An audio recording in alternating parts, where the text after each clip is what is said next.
नमस्कार दोस्तों, कैसे हैं आप सभी लोग? तो आज हमारे इस ऑनलाइन प्लेटफ़ॉर्म पे आपका स्वागत है, मुकुल गुरु क्लासेस के ऑनलाइन प्लेटफ़ॉर्म पे। तो आज की हमारी जो क्लास है वो साइकोलॉजिकल प्रिंसिपल्स के ऊपर है, मनोविज्ञान के सिद्धांत के ऊपर है। तो ये जो क्लास है पूरी तरीके से कंसेप्चुअल बेस पर आधारित है, सिद्धांत पर आधारित है, अवधारणा पर आधारित है। अगर आप सीटेट एग्ज़ामिनेशन की प्रिपरेशन कर रहे हैं या अदर स्टेट एग्ज़ामिनेशन की प्रिपरेशन कर रहे हैं, तो ये क्लास आपके लिए बहुत ही इम्पोर्टेंट होने वाली है। तो आपको क्लास मिस नहीं करना है, वीडियो को स्किप नहीं करना है, बीच में नहीं छोड़ के जाना है। बस लास्ट तक वीडियो के अंत तक बने रहिएगा। आपको एक बेहतरीन अनुभव होगा कि आज हमने मनोविज्ञान से रिलेटेड जितने भी सिद्धांत हैं, वो हमारे सब सारे कंसेप्ट क्लियर हो गए हैं। ठीक? तो इसमें आपको ये भी मिलेगा कि जो सीटेट एग्ज़ाम की प्रिपरेशन कर रहे हैं, उसमें आपको बहुत सारे क्वेश्चन हूबहू डायरेक्टली मिल जाएँगे। उसको सॉल्व करने में बिल्कुल आपको आसानी होगी। तो हम क्लास स्टार्ट करते हैं और एक चीज़ मैं आपको ये भी बता दूँ कि इनमें टोटल मनोविज्ञान से रिलेटेड जितने भी प्रिंसिपल हैं, उस पे डिस्कस किया गया है। तो अगर हम टाइम वेस्ट नहीं करते हैं, फटाफट अपनी क्लास को स्टार्ट करते हैं। स्क्रीन पे आपको दिख ही रहा है। मैंने वो एक पीडीएफ बना रखा है कि पीडीएफ में क्या है कि सबसे पहले हम देखेंगे मनोविज्ञान थोड़ा-सा कलर चेंज कर लें इसका। चलिए, क्या है मनोविज्ञान के सिद्धांत? क्या है मनोविज्ञान के सिद्धांत? Psychological principle. तो मनोविज्ञान का अर्थ, ये हम पहले देखेंगे। तो उसकी मीनिंग क्या होती है कि मनोविज्ञान दैट मीन्स क्या होता है? मन का विज्ञान। मनोविज्ञान व्यवहार और मानसिक प्रक्रियाओं का वैज्ञानिक अध्ययन है। ये अध्ययन तो करता है, लेकिन कैसा अध्ययन करता है? साइंटिफिक अध्ययन करता है, साइंटिफिक स्टडी करता है, वैज्ञानिक अध्ययन करता है। फिर क्या है? शिक्षा में मनोविज्ञान का उद्देश्य क्या होता है? ठीक? बच्चे के व्यक्तिगत भेद समझना, ये भी ज़रूरी होता है, क्योंकि जितने बच्चे होते हैं सब अपने आप में यूनिक होते हैं, अलग-अलग होते हैं, सबके बारे में समझना ये मनोविज्ञान ही हमको प्रोवाइड करता है। ठीक? और देखते हैं अधिगम प्रक्रिया को प्रभावी बनाना। अगर आप अधिगम की प्रक्रिया है, लर्निंग प्रोसेस में है, तो उसको प्रभावी बनाना भी मनोविज्ञान का एक महत्वपूर्ण कार्य होता है। ठीक? और भी क्या है इस क्लास में? शिक्षण अधिगम को शिक्षण अधिगम को बाल केंद्रित करना। बाल केंद्रित का मतलब क्या है? बच्चे के सीखने के ऊपर ही डिपेंड हो जाना। बच्चा सेंटर में होगा, उसके सराउंडिंग में सारी एक्टिविटीज़ आपकी वर्क करेगी। तो यहाँ पे देखिए मैंने 5 स्टार लगा रखा है। क्यों रखा है? कि जो सीटेट में एग्ज़ाम में जो क्वेश्चन पूछे जाते हैं, उसका मेन जो फ़ोकस होता है, किस पे होता है? बिहेवियर पे होता है, सीखने की प्रक्रिया पे होता है, प्रेरणा मोटिवेशन पे होता है और बुद्धि पे होता है और व्यक्तित्व पे होता है। सीटेट का मेन फ़ोकस यही है, इसलिए इसको मैंने 5 स्टार दिया है। यहाँ से बहुत सारे क्वेश्चन बनते हैं आपको। क्लियर? चलिए, अब देखते हैं इसके प्रमुख सिद्धांत कौन-कौन से हैं। ये तो क्लास की बात हो गई कि क्या-क्या क्लास में आपको पढ़ना है, मनोविज्ञान क्या-क्या काम कर रहा है आपका। सिद्धांत में क्या है? विकास निरंतर होता है। मनोविज्ञान कहता है कि अगर किसी बच्चे के अंदर विकास होता है, किसी बालक के अंदर विकास होता है, वो निरंतर होता है, रेगुलर होता है, ना कि स्टेप्स में। क्लियर? और भी क्या है? विकास जन्म से मृत्यु तक चलता रहता है। व्यक्ति जब जन्म लेता है, उससे मरने तक जो विकास होता है, डेवलपमेंट होता है, वो कंटिन्यू चलता रहता है, कभी भी उसमें रुकावट नहीं होती है। यह अचानक नहीं बल्कि धीरे-धीरे होता है। ये समझना ज़रूरी होता है कि विकास तो हो रहा है, कंटिन्यू हो रहा है, लेकिन वो कैसे हो रहा है? होने का कांसेप्ट क्या है कि जो डेवलपमेंट है, वो धीरे-धीरे हो रहा है, ना कि अचानक हो रहा है। ठीक? अगर अचानक किसी बच्चे के अंदर डेवलपमेंट हो रहा है, कोई चेंजिंग आ रही हो, तो एक्सेप्शनल केस होते हैं, अपवाद में होते हैं, ऐसा नहीं देखा जाता है। अगर साइकोलॉजी की माने, मनोविज्ञान की माने, तो जितने बच्चे होते हैं, सब अपने आप में यूनिक होते हैं और सबके अंदर डेवलपमेंट का जो प्रोसेस होता है, वो कैसा होता है? सेम ही होता है। तो कभी अपवाद में एकाध बच्चे ऐसे मिल जाते हैं कि जिनका डेवलपमेंट बहुत तेज़ी से या अलग तरीके से होता है। ठीक? उदाहरण क्या है इसका? भाषा विकास और शारीरिक विकास। आप देखेंगे अगर सेम एज के बच्चे हैं, सेम तरह की एक्टिविटी है, उनके लैंग्वेज का डेवलपमेंट, उनके बॉडी का डेवलपमेंट लगभग समान ही होता है। अपवाद स्वरूप मिल जाता है, कोई बच्चे अलग तरीके से डेवलप कर रहे हैं। चलिए, अगली अगला टॉपिक देखते हैं।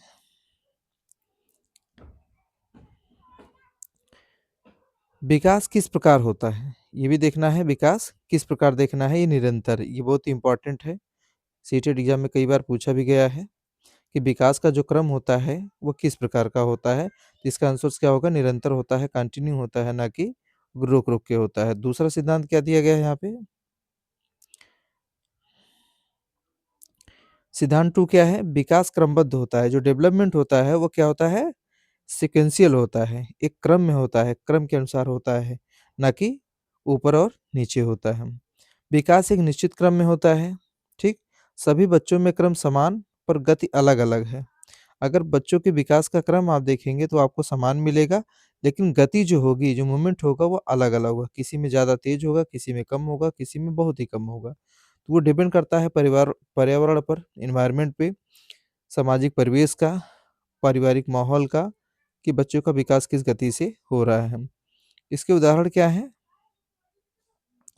जैसे कोई भी बच्चा होता है पहले बैठना सीखता है, फिर खड़े होना सीखता है, फिर उसके बाद चलता है। तो ये जो विकास का क्रम है, कभी-कभी आपको सीटेट में बहुत बार पूछा गया है और पूछ लिया जाता है, इसको अरेंज करिए, व्यवस्थित करिए। तो ध्यान दीजिएगा कि पहले बच्चा बैठेगा, फिर खड़ा होगा, उसके बाद चलना स्टार्ट करेगा। तो ये एक इम्पोर्टेंट क्वेश्चन भी बन गया आपके लिए सीटेट एग्ज़ाम के दृष्टिकोण से, एक क्वेश्चन आपका यहाँ पे तैयार हो गया इस सीक्वेंस को लेकर। ठीक? चलिए, तीसरा क्या सिद्धांत होता है? सिद्धांत व्यक्तिगत भिन्नता। तीसरा सिद्धांत क्या है? व्यक्तिगत भिन्नता। Principle of individual differences. कोई भी बच्चा होता है, अगर उसमें आप देखेंगे तो कुछ न कुछ विभिन्नताएँ पाई जाती हैं। वो सभी बच्चों में समानता नहीं होती है, कुछ न कुछ अलग होता है। ये व्यक्तिगत भिन्नता क्या है? हर बच्चा अलग होता है, चाहे वह बुद्धि को लेकर, चाहे वो रुचि को लेकर। और भी देखते हैं क्या है? चाहे उसकी हम योग्यताओं की बात करेंगे, क्या बात करेंगे? योग्यताओं की, वो भी अलग होता है, उनकी गति अलग होती है। तो ये ज़रूरी होता है कि हमेशा टीचर्स को ध्यान में देना है कि बच्चे की बुद्धि, बच्चे का रुचि, बच्चे की योग्यता सब कुछ बिल्कुल अलग होता है एक-दूसरे से। बट अगर एक टीचर के पॉइंट ऑफ व्यू से देखेंगे तो हर बच्चे के अंदर समान गुण नज़र आते हैं। अब ऐसी कंडीशन में शिक्षक का कार्य क्या होता है? टीचर का वर्क क्या होता है? टीचर कैसे उसको हैंडल करेगा? ठीक है? तो टीचर हैंडल करने की जो रिस्पॉन्सिबिलिटी होती है, उसके कुछ कार्य यहाँ पे बताए गए हैं। शिक्षक के कार्य में क्या है? एक सी पद्धत सभी पर लागू नहीं। कभी-कभी देखने को मिलता है जो टीचर क्लास में पढ़ा रहे हैं, वो सभी बच्चों पर सेम रूल अप्लाई करते हैं। तो ये मनोविज्ञान के दृष्टिकोण से अलग है, ठीक? तो यहाँ पे डिपेंड ये करता है कि कौन-सा बच्चा किस लेवल का है, उस लेवल से उसको ट्रीट किया जाए, उस लेवल से उसके ऊपर कार्य किया जाए। तब जाके, जैसे इसका बेस्ट एग्ज़ाम्पल हम ले लेते हैं अल्बर्ट आइंस्टीन का। किसका? अल्बर्ट आइंस्टीन का।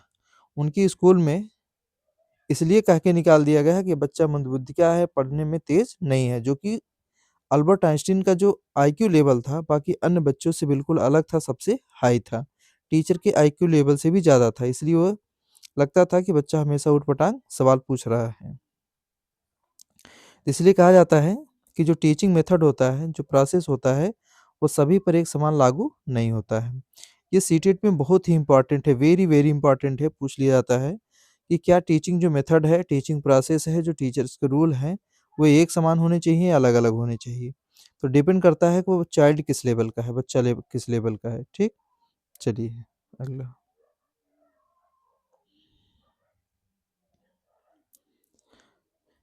चौथा सिद्धांत क्या है?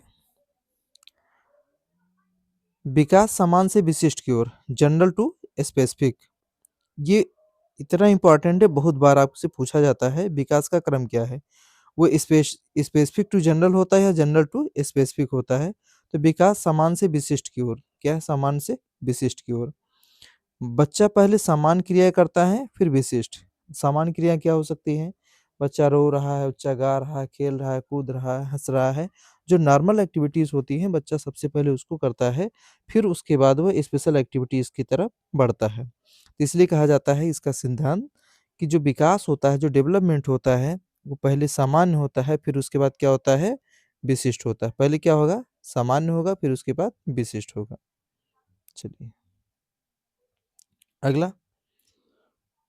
देखिए, ये भी एक सीक्वेंस है। ये भी क्या है? एक सीक्वेंस है, ये आपसे पूछा जा सकता है और ऐसे क्वेश्चन आपको बहुत मिल जाएँगे। ऐसे क्वेश्चन आपको बहुत मिल जाएँगे।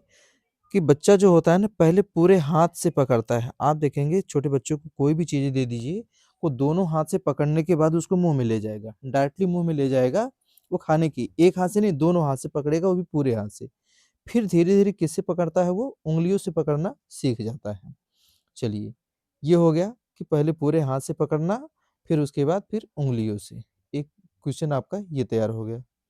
मैं बीच-बीच में बताता रहूँगा कि कहाँ पे क्वेश्चन बन रहे हैं और किस तरीके से क्वेश्चन आपको पूछे जाएँगे। अगले हम सिद्धांत की बात करते हैं। विकास पर आनुवंशिकता एवं वातावरण का प्रभाव। आनुवंशिकता का प्रभाव पड़ता है और वातावरण का प्रभाव भी पड़ता है किस पे? डेवलपमेंट में। ये हेरेडिटी एंड एनवायरनमेंट। आनुवंशिकता में जन्मजात गुण।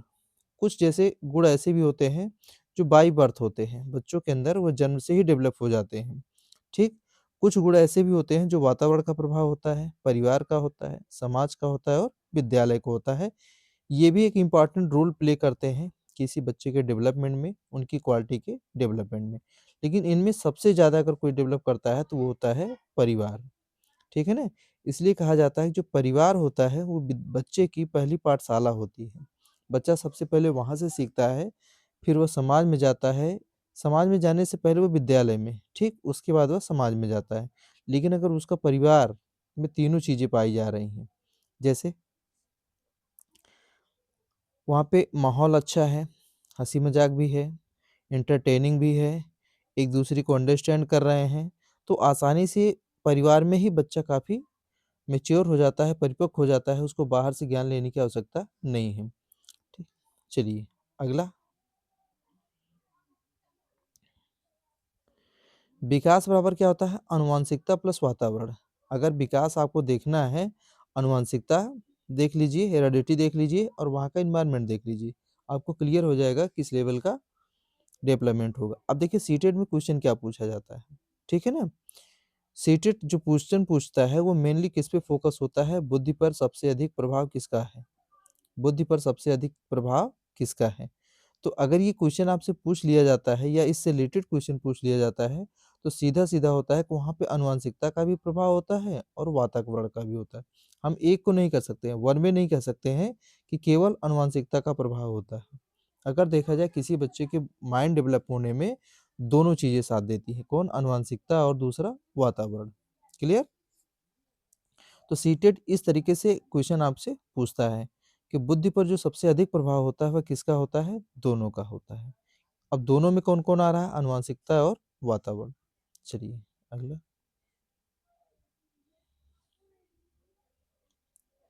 जैसे-जैसे हम स्लाइड ऊपर कर रहे हैं, टाइम भी बढ़ता जा रहा है, ध्यान से आप देखते रहिए। अभी तक आप लाइक नहीं किए हैं तो लाइक कर दीजिए। अगर चैनल को आपने सब्सक्राइब नहीं किया है, तो सब्सक्राइब आप तभी करिएगा जब क्लास आपको अच्छी लगे, आपको लगता है हाँ, आपके लिए कुछ बेहतर मिल रहा है, तो चैनल को आप सब्सक्राइब कर सकते हैं, ठीक?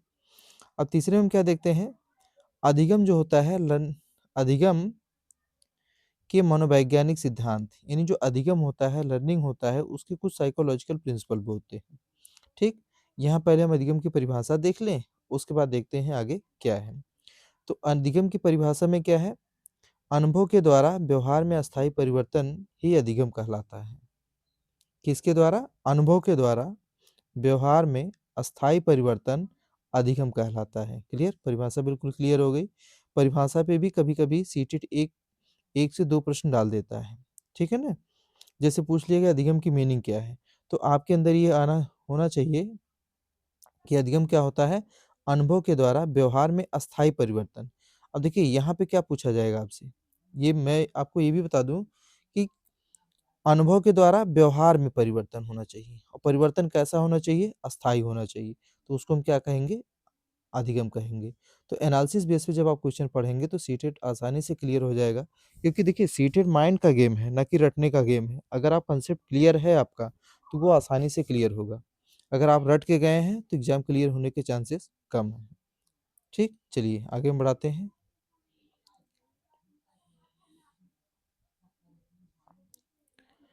अधिगम के प्रमुख कौन-कौन से सिद्धांत हैं? प्रयास एवं त्रुटि का सिद्धांत, थॉर्नडाइक। कभी-कभी आपसे 4 ऑप्शन दे दिया जाएगा। 4 सिद्धांत देगा और उनके सिद्धांत के प्रतिपादक का नाम दे दिया जाएगा। तो ये भी आपसे पूछ लिया जाता है। तो इसमें आपको 2-4 एक पूरी वीडियो में अगर पूरी क्लास आपने देख लिया तो ये मान के चलिए 5 से 7 नंबर आपके बिल्कुल 100% पक्के हो जाएँगे, कहीं आपको जाने की ज़रूरत नहीं है, ठीक है ना? अब देखिए प्रयास एवं त्रुटि का सिद्धांत किसने दिया है? थॉर्नडाइक ने दिया है। तो इसको सीखना प्रयास और गलती से होता है। सीखना सीखना किससे होता है? प्रयास और गलती। आप कोई काम तभी सीख सकते हैं जब उसमें आप प्रयास करते हैं, जब प्रयास करेंगे तो उसमें गलतियाँ भी होंगी। दोनों के मिश्रण से ही क्या होगा? सीखना होगा। अगर आप कहें कि बिना प्रयास और बिना गलती से हम सीख लें, तो ऐसी पॉसिबिलिटी नहीं है, ना कि बराबर है। ठीक? ये नियम क्या बताता है? नियम क्या है? नियम क्या है? अभ्यास का नियम, प्रभाव का नियम। ठीक है ना? क्या है? नियम क्या है? अभ्यास का नियम है और प्रभाव का नियम।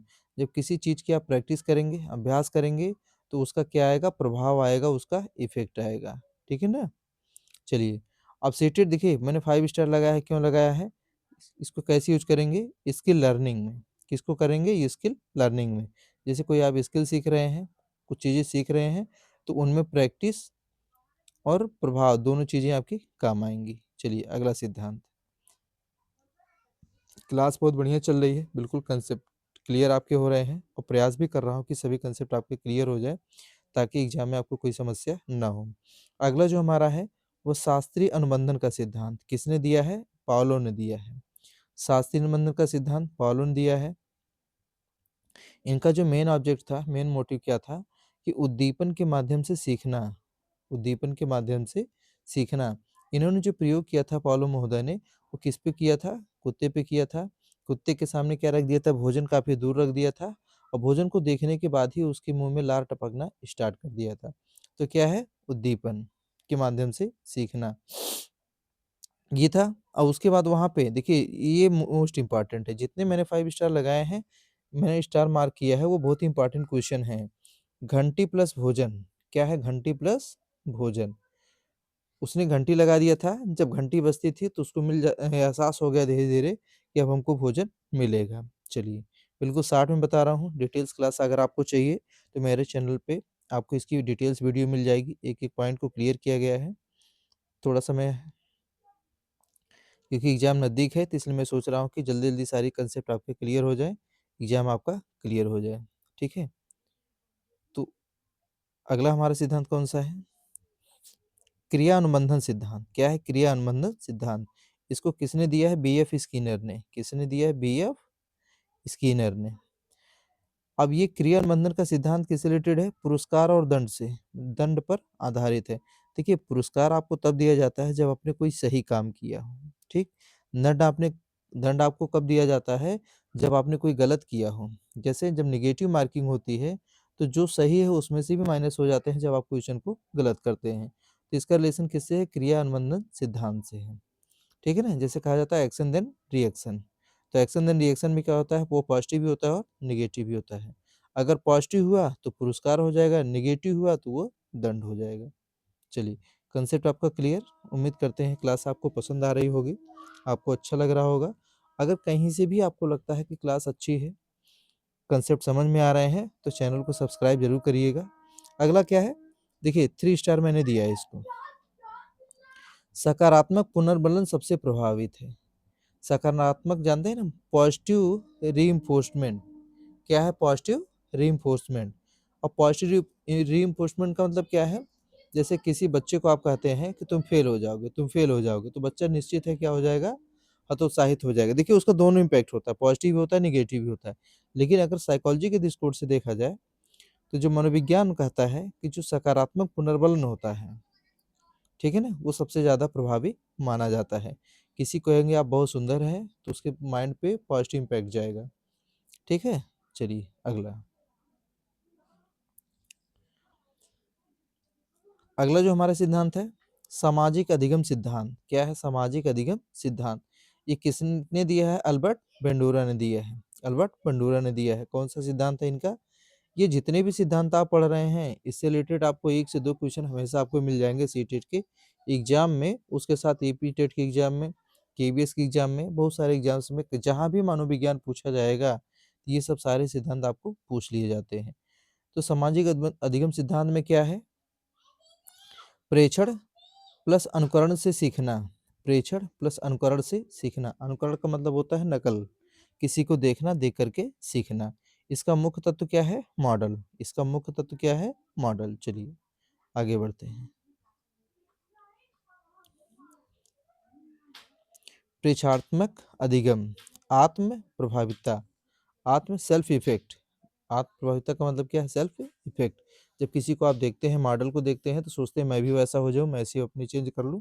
जैसे आजकल बच्चे इंस्टा पे रील बहुत ज़्यादा देखते हैं। रील्स पे किसी बॉडी बिल्डिंग को देख लिया, किसी की अच्छी फिजिक को देख लिया, किसी को सिक्स पैक देख लिया, वो सोचते हैं मेरा भी ऐसा हो जाए, तो हो सकता है वो प्रयास भी करते हैं। ठीक है, कौन सा सिद्धांत है? सामाजिक अधिगम का सिद्धांत है। चलिए अगला क्या है? प्रेरणा या मोटिवेशन। प्रेरणा या मोटिवेशन, इनमें क्या है? प्रेरणा व्यवहार को दिशा देने वाली शक्ति। प्रेरणा को क्या कहा जाता है? व्यवहार को दिशा देने वाली शक्ति।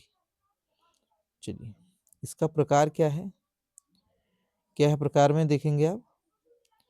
आंतरिक प्रेरणा, बाह्य प्रेरणा। आंतरिक का मतलब इंटरनल। देखिए मोटिवेशन जो होता है ना, दो दो तरीके से होता है, कि इंटरनल होता है कि एक्सटर्नल। ये इंटरनल है, दूसरा एक्सटर्नल है। इंटरनल में क्या होता है? व्यक्ति सेल्फ से मोटिवेटेड होता है, और जो एक्सटर्नल होता है वो कहीं बाहर से मिलता है। जैसे किसी ने एग्जाम में 145 नंबर ला दिए, तो लोग उसको देख के मोटिवेट हो जाएंगे। उसने जितनी भी किताबें पढ़ी है, अगर वो यूट्यूब पे या सोशल मीडिया पे शेयर कर दिया, तो सब लोग क्या करेंगे? वहीं से खरीद लेंगे। एक इनर मोटिवेशन होता है, कहीं से कुछ ज़रूरत नहीं है, हम खुद में कैपेबल हैं, हम कर सकते हैं। ठीक है, अगला क्या है?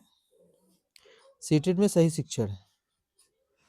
आंतरिक प्रेरणा सर्वोत्तम। अगर सीटेट की बात करेंगे तो उसमें सेल्फ मोटिवेशन बहुत ज़रूरी है, न कि आपका आउटर मोटिवेशन या एक्सटर्नल मोटिवेशन।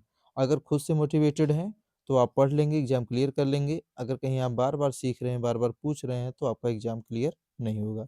बट अगर मेरे साथ आप बने हैं, मेरे चैनल के साथ बने हैं, तो एग्जाम क्लियर होने के, क्रैक होने के 100% में गारंटी तो नहीं दे सकता हूँ, बट 99.99 में गारंटी दे सकता हूँ।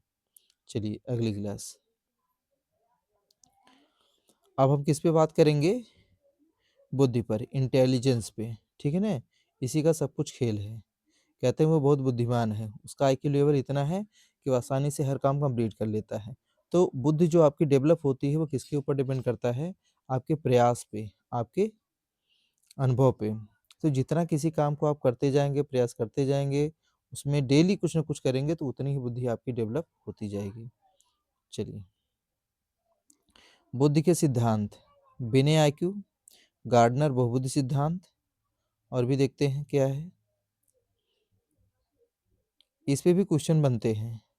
ठीक है ना, यहाँ पे नाम दे दिया जाएगा आपको, कि जैसे गार्डनर किससे रिलेटेड है। ईस्टर्नबर्ग का क्या है? त्रिआयामी सिद्धांत है। ठीक है ना, तो ऐसे 3-4 नाम दे दिए जाएंगे, और उसमें से आपको रिकॉग्नाइज करके सही में आपको ऑप्शन चूज करने हैं।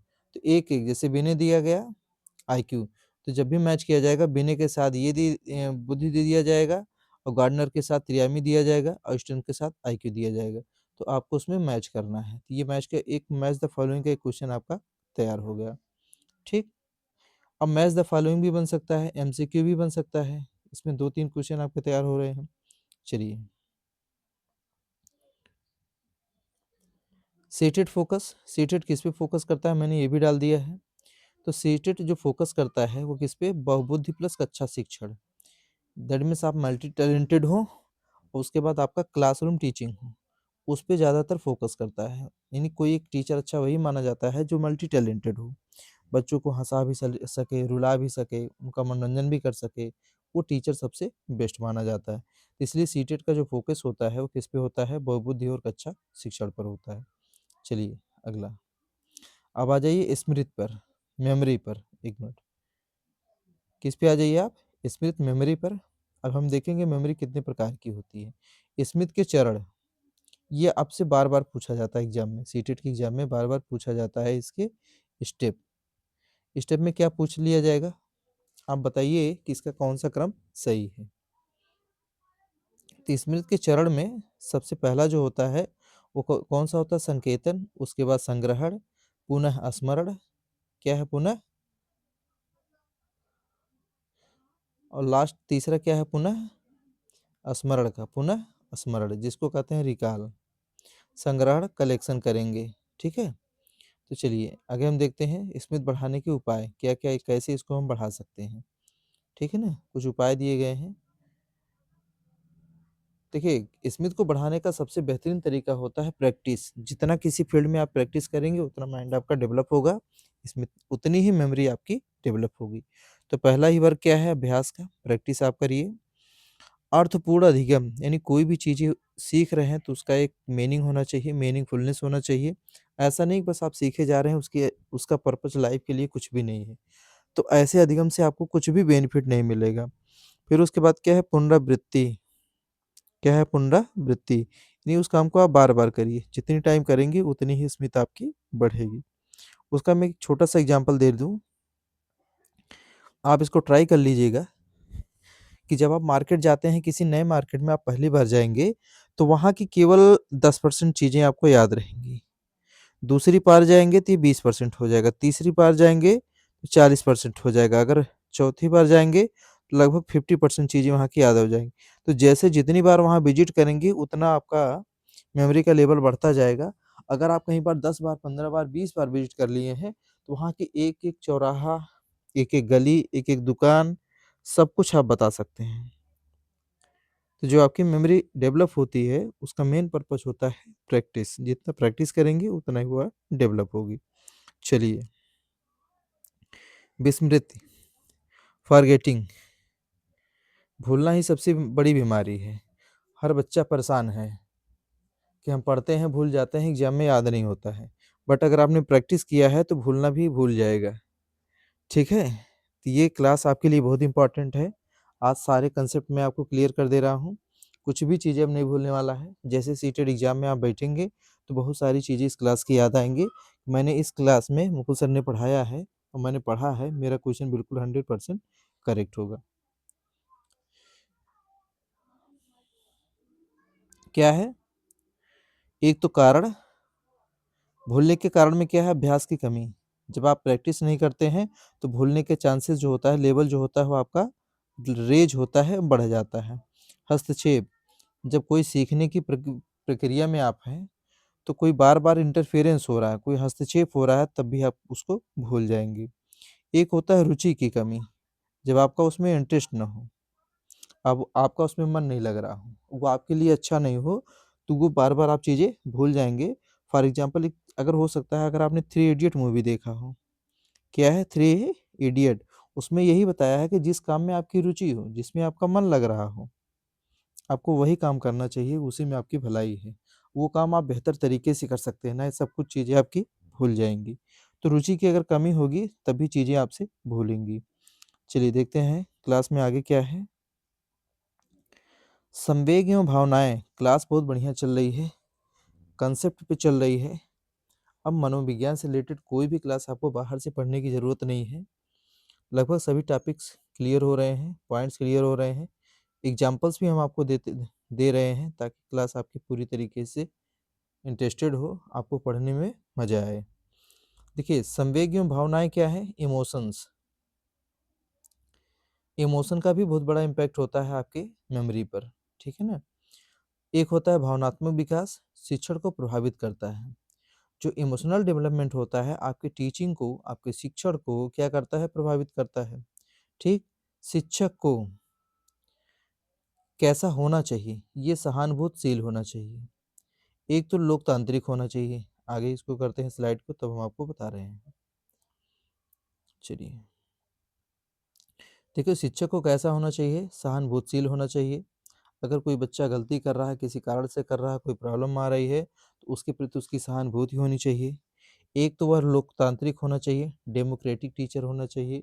उसके अंदर कोई कोई अनइक्वालिटी ना हो, डिस्क्रिमिनेशन ना हो, उसके अंदर कास्टिज़्म ना हो, जातिवाद ना हो, क्षेत्रवाद ना हो, या किसी प्रकार की कोई डिमेरिट्स ना हो। तो कैसा होना चाहिए आपका? लोकतांत्रिक होना चाहिए, डेमोक्रेटिक टीचर होना चाहिए, ठीक? फिर सकारात्मक होना चाहिए। एक टीचर का सकारात्मक होना ही उसको सही टीचर बनाता है, अच्छा टीचर बनाता है। आपने बच्चे को देखा नहीं, उसकी कैपेसिटी को नहीं देखा, उसकी एक्टिविटी बेस से आपने कह दिया कि ये बच्चा बहुत ही गलत है, ये पढ़ने में फेल हो जाएगा या पढ़ नहीं सकता है। तो इसका मतलब टीचर जो है वो पॉजिटिव नहीं है, सकारात्मक नहीं है। तो टीचर का पॉजिटिव होना बहुत ज़रूरी है। चलिए, बाल केंद्रित शिक्षा क्या है? Child centred education. आजकल अगर आप देखेंगे तो जो एनईपी आया है वो किसके ऊपर फोकस हो गया है? चाइल्ड सेंटर्ड हो गया है। बच्चे को सेंटर्ड में रखा जा रहा है, उसके सराउंडिंग में ही टोटल एक्टिविटी हो रही है। बच्चे को पढ़ाना कैसे है, पढ़ना कैसे है, उसके लिए क्या ऐसा माहौल होना चाहिए, क्लासरूम कैसा होना चाहिए, उसका सिलेबस कैसा होना चाहिए, उसकी व्यवस्थाएं कैसी होनी चाहिए, टीचर का माइंडसेट क्या होना चाहिए, टीचर की एलिजिबिलिटी क्या होनी चाहिए, सब कुछ डिपेंड करता है चाइल्ड ओरिएंटेड एजुकेशन में। ठीक है ना? तो शिक्षा कैसी होनी चाहिए? क्लास में हम देखते हैं कि शिक्षा बच्चे के अनुसार होनी चाहिए। शिक्षा कैसी होनी चाहिए? बच्चे के अनुसार होनी चाहिए। शिक्षक कैसा होना चाहिए? मार्गदर्शक होना चाहिए। विद्यार्थी कैसा होना चाहिए? एक्टिव होना चाहिए, सक्रिय होना चाहिए। ठीक? तो ये बाल केंद्रित शिक्षा के बहुत बड़े पॉइंट्स हैं। ये मोस्ट एंड मोस्ट इम्पॉर्टेंट है। नोट कर लीजिए इसको। तो इससे 2 या 3 क्वेश्चन आपको ज़रूर पूछे जाएँगे। क्वेश्चन कैसे पूछे जाएँगे? कि वर्तमान शिक्षा प्रणाली किस लेवल की है? ठीक है ना? एक तो लेवल पूछ लिया जाएगा। या वर्तमान शिक्षा प्रणाली किस पर आधारित है? तो आप बता सकते हैं बच्चे के अनुसार है। वर्तमान शिक्षक कैसा होना चाहिए? तो मार्गदर्शक होना चाहिए। ठीक है ना? वर्तमान समय में विद्यार्थी कैसा होना चाहिए? तो ये हो जाएगा सक्रिय। मैंने 3 क्वेश्चन आपको इसी में बता दिया। या कंसेप्चुअल बेस पे भी दे दिए जा सकते हैं क्वेश्चन। इसको आप अच्छे से पढ़ के जाइएगा। क्लास 1 नहीं 2 बार आप देख के जाइएगा, तो क्वेश्चन आपका गलत नहीं होगा। चलिए, अब देखिए सीटेट में जो सबसे ज़्यादा प्रश्न कुछ पूछे जाते हैं, कुछ टॉपिक से पूछे जाते हैं, ठीक है ना? वो कौन-कौन से उसको हम थोड़ा-सा देखते हैं। यहाँ पे सीटेट परीक्षा को दृष्टि में ध्यान में रखते हुए कुछ क्विक रिवीजन के पॉइंट्स बनाए गए हैं। किसके? क्विक रिवीजन्स के, ठीक है? तो चलिए क्विक रिवीजन में स्टार्ट करते हैं, स्लाइड्स को ऊपर करते हैं। क्लास आपकी अच्छी चल रही है, बेहतरीन क्लास चल रही है, कंसेप्ट बेस्ड क्लास चल रही है, तो उम्मीद करता हूँ कि आपको ये क्लास पसंद आ रही होगी।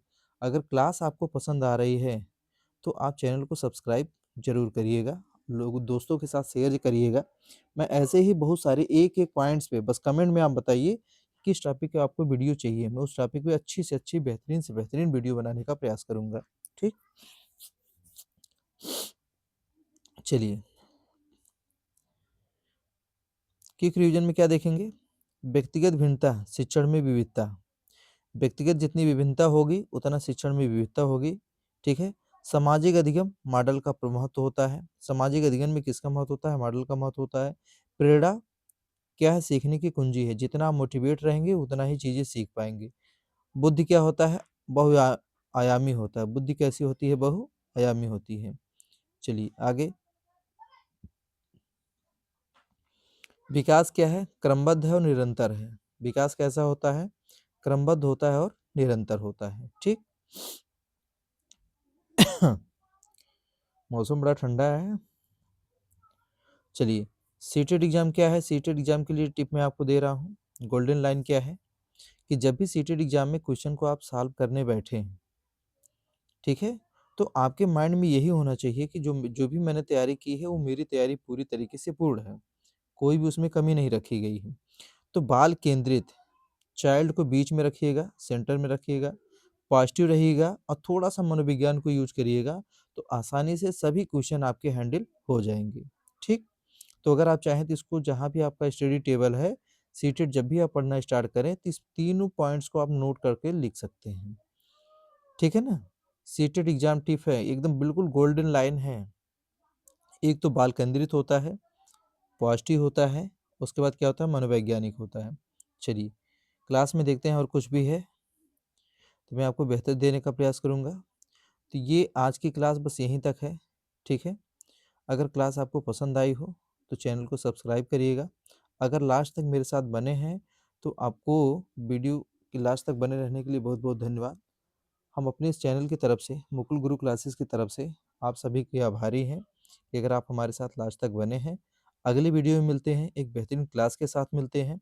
अब पर डे शाम को 8 बजे आपकी लाइव क्लास होगी, previous year question based class होगी, कंसेप्ट बेस्ड क्लास होगी, जिससे आपकी 8 तारीख की जो परीक्षा है फरवरी में, वो एग्ज़ाम अच्छे से क्लियर हो जाए। तो आज की क्लास में बस इतना ही। सभी बंधुओं को, सभी भाइयों को, सभी बच्चों को मेरी तरफ से शुभकामनाएँ। आपका एग्ज़ाम अच्छा